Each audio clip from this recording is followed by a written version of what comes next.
Assalamualaikum warahmatullahi wabarakatuh dan salam sejahtera bagi kita semuanya.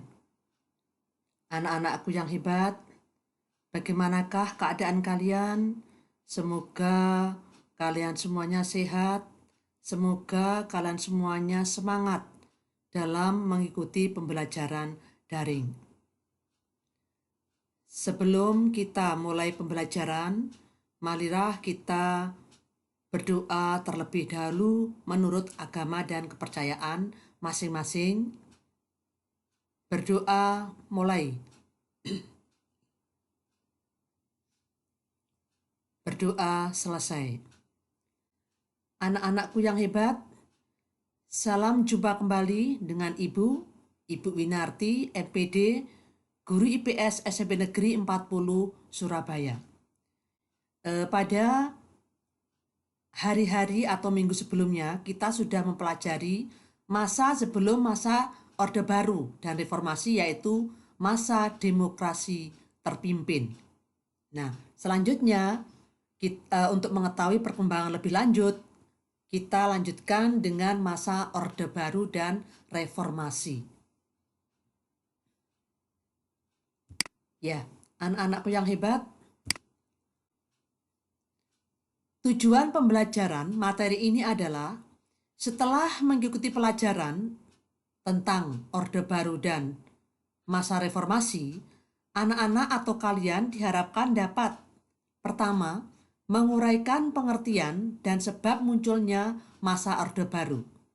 Yang kedua, menjelaskan perkembangan politik ekonomi pada masa Orde Baru. Yang ketiga, menjelaskan penyebab berakhirnya masa Orde Baru. Dan yang keempat adalah menjelaskan pengertian sebab munculnya agenda reformasi serta perkembangannya. Itulah anak-anakku yang hebat, tujuan pembelajaran kita pada hari ini. Nah, marilah kita bahas satu persatu atau kita pelajari bersama satu persatu. Yang pertama adalah masa Orde Baru, ya, yang berlangsung dari tahun 1966 sampai 1998. Nah, sekarang kita harus tahu apakah yang dimaksud dengan Orde Baru itu atau masa Orde Baru. Ya, yang dimaksud dengan masa Orde Baru itu adalah masa di mana kehidupan bangsa dan negara Republik Indonesia disesuaikan dengan Pancasila dan Undang-Undang Dasar 1945 dan koreksi total terhadap penyelewengan yang terjadi pada masa Orde Lama.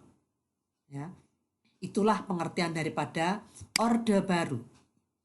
Kemudian, masa Orde Baru itu berlangsung sejak dibuatnya Supersemar atau Surat Perintah 11 Maret pada tanggal 11 Maret 1966 sampai dengan turunnya Presiden Soeharto pada tanggal 21 Mei 1998. Ya. Kemudian perlu kalian ketahui bahwa selama 32 tahun pada zaman masa Orde Baru tersebut, ya, itu presidennya hanya satu, yaitu Bapak Soeharto. Ya, jadi selama 32 tahun itu adalah tidak ada pergantian presiden, yang terpilih adalah Bapak Soeharto. Hal itu dimungkinkan karena di dalam Undang-Undang Dasar 1945 yang asli, ya, presiden berkuasa 5 tahun, setelah itu bisa dipilih kembali. Jadi di situ aturannya tidak ada batasan berapa kali presiden harus dipilih. Nah, itulah alasan daripada mengapa sampai 32 tahun hanya satu pimpinan negara. Nah, kita lanjutkan. Sekarang latar belakang lahirnya Orde Baru, ya, itu adalah yang pertama, rakyat kecewa karena pada waktu itu Presiden Soekarno tidak mau membubarkan PKI. Padahal jelas-jelas PKI waktu itu membuat kerusuhan di Indonesia sampai terjadi atau gugurnya pahlawan-pahlawan revolusi di Indonesia. Ya. Tentu kalian sudah ingat waktu itu adalah gerakan 30 September, baik yang terjadi di Madiun maupun di Jakarta, yang sekarang diabadikan sumur lubang buaya, tempat pembuangan mayat para jenderal yang dibunuh oleh PKI. Kemudian yang kedua, tanggal 10 Januari 1966, kami atau KAPI mengadakan demo mengajukan 3 tuntutan rakyat atau Tritura. Dalam aksi tersebut, gugur seorang mahasiswa yang bernama Arif Rahman Hakim yang ditembak oleh pasukan Cakrabirawa.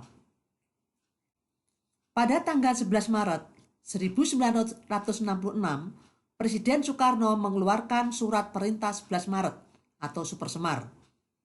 Dan yang keempat, terjadi krisis ekonomi atau kesulitan ekonomi. Itulah latar belakangnya lahirnya Orde Baru. Ya. Sekarang kita lihat setelah lahir bagaimanakah perkembangan selanjutnya. Ya. Perkembangan pada masa Orde Baru itu ada beberapa tahapan. Yang pertama adalah penataan kembali politik luar negeri. Ya. Yang pertama, Republik Indonesia aktif kembali menjadi anggota PBB. Tentu kalian masih ingat kemarin Ibu sudah jelaskan bahwa kita pernah keluar dari anggota PBB. Karena apa? Karena waktu itu kita sedang mengalami gesekan dengan Malaysia. Ya, dan waktu itu juga Malaysia masuk atau dimasukkan ke dalam anggota PBB sehingga Indonesia marah. Dan Presiden Soekarno waktu itu memutuskan untuk keluar dari anggota PBB. Itu ya, itu kalau kita lihat kemarin. Dan sejak masa Orde Baru, Republik Indonesia aktif kembali menjadi anggota PBB. Yang kedua, normalisasi hubungan dengan Malaysia. Ya, jadi rukun kembali setelah kita sempat ada gesekan ya sedikit dengan Malaysia. Yang ketiga, mendirikan ASEAN. ASEAN itu adalah suatu organisasi negara-negara yang berada di kawasan Asia Tenggara. Yang keempat, aktif dalam organisasi internasional, misalnya adalah OKI, OPEC, APEC, G77, dan lain-lainnya. Itu adalah perkembangan yang pertama.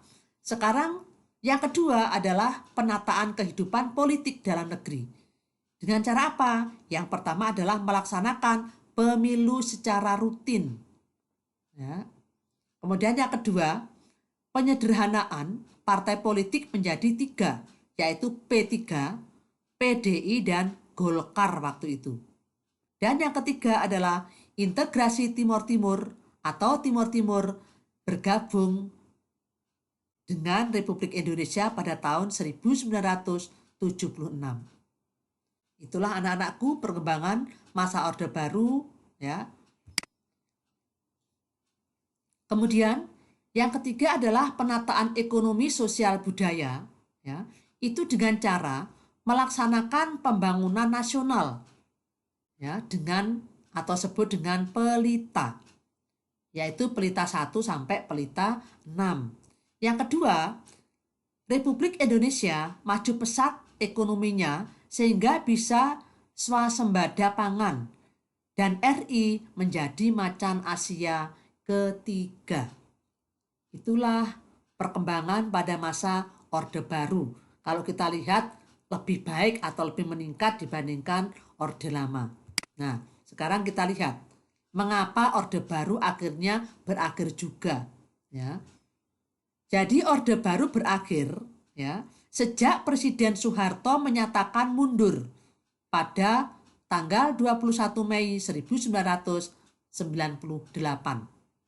Sekarang kita lihat apakah atau faktor-faktor apakah yang menyebabkan runtuhnya Orde Baru. Yang pertama adalah faktor krisis moneter sejak 1997. Yang kedua krisis politik. Yang ketiga krisis sosial ya, yaitu terjadi kerusuhan di mana-mana. Yang keempat adanya gerakan reformasi mahasiswa. Dan yang kelima dugaan KKN dan pelanggaran hak asasi manusia atau HAM. Itulah penyebab daripada berakhirnya masa Orde Baru.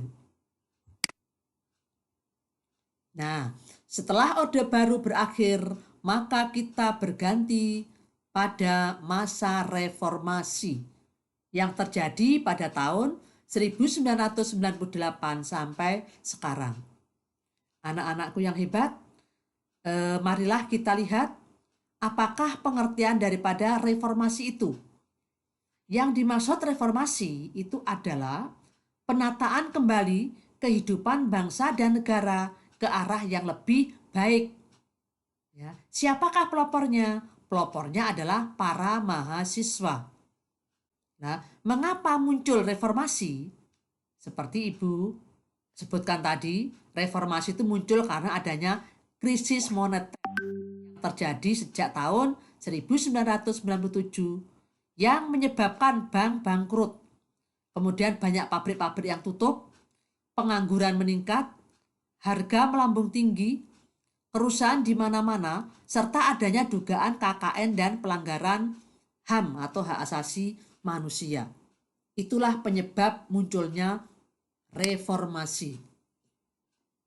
Nah, kita lihat sekarang bagaimanakah perkembangan politik. Ya, perkembangan politik pada masa reformasi. Yang pertama diadakan sidang istimewa MPR pada tahun 1998 yang memutuskan untuk amandemen Undang-Undang Dasar 1945. Kemudian juga pembatasan masa jabatan presiden, pencabutan P4, penghapusan KKN, dan pemberian otonomi daerah. Yang kedua, perkembangan politiknya adalah pemberian otonomi daerah, maksudnya adalah daerah punya hak untuk mengatur wilayahnya sendiri. Yang ketiga, pencabutan pembatasan parpol. Yang keempat, penghapusan dwi fungsi ABRI. Dan yang kelima, penyelenggaraan pemilu ya, tahun 1999, 2004, 2009, 2014, dan 2019. Ya, dan mulai 2004 ya, pemilu itu adalah pemilihan presiden secara langsung. Nah, sekarang kita lihat apakah agenda reformasi. Maksudnya adalah apakah yang diminta oleh para mahasiswa. Yang pertama adalah adili Presiden Soeharto dan kroninya. Yang kedua, hapus dwi-fungsi ABRI. Yang ketiga, hapus KKN. Keempat, amandemen Undang-Undang Dasar 1945. Dan yang terakhir adalah otonomi daerah seluasnya. Ya, semampu daerah tersebut tanpa dibatasi. Nah, saya kira itu saja anak-anakku yang hebat. Ya. Seandainya ada hal-hal yang kurang jelas, nanti boleh kalian catat. Selanjutnya silakan ditanyakan pada guru pengajar IPS. Ya. Untuk memperdalam materi tersebut, Ibu akan memberikan beberapa soal-soal latihan. Ya. Soal ini ada 15. Ada 15 soal.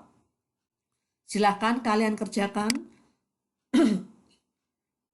Dan untuk soal-soal latihan tadi, ya, dibuat foto kolase kalian dan hasilnya diupload pada link yang nanti akan diberikan oleh gurumu masing-masing melalui saluran Microsoft Teams.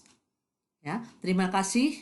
Selamat belajar. Saya akhiri. Wassalamualaikum warahmatullahi wabarakatuh.